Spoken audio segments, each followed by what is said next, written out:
Hello guys, magandang umaga po. Meron po tayong kalenting gugupitan. Muna po muna siyang pinaikutan bago ko siya gugupitan.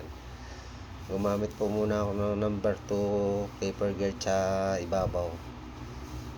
Hanggang doon sa may gilid, sa may likod ng tenga. Gumamit po muna ako ng number 2 paper guard. Muna siya muna pinaikutan ng number 2 clipper guard. Sumunod din, nilinya ako ng po yung kanyang sa may patilya.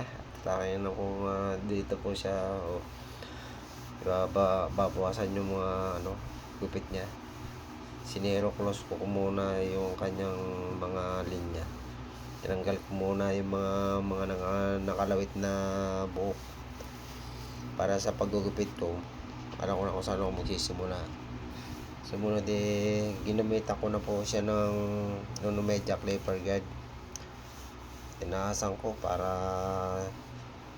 tanggal po yung kanyang linya ng guhit. Sumunod gumamit na po ako ng circlose, sinero close ko. Ako tinremer ko na, dito ko po na finishing. At dito ko na rin po siya nililinya ng sa may sikap.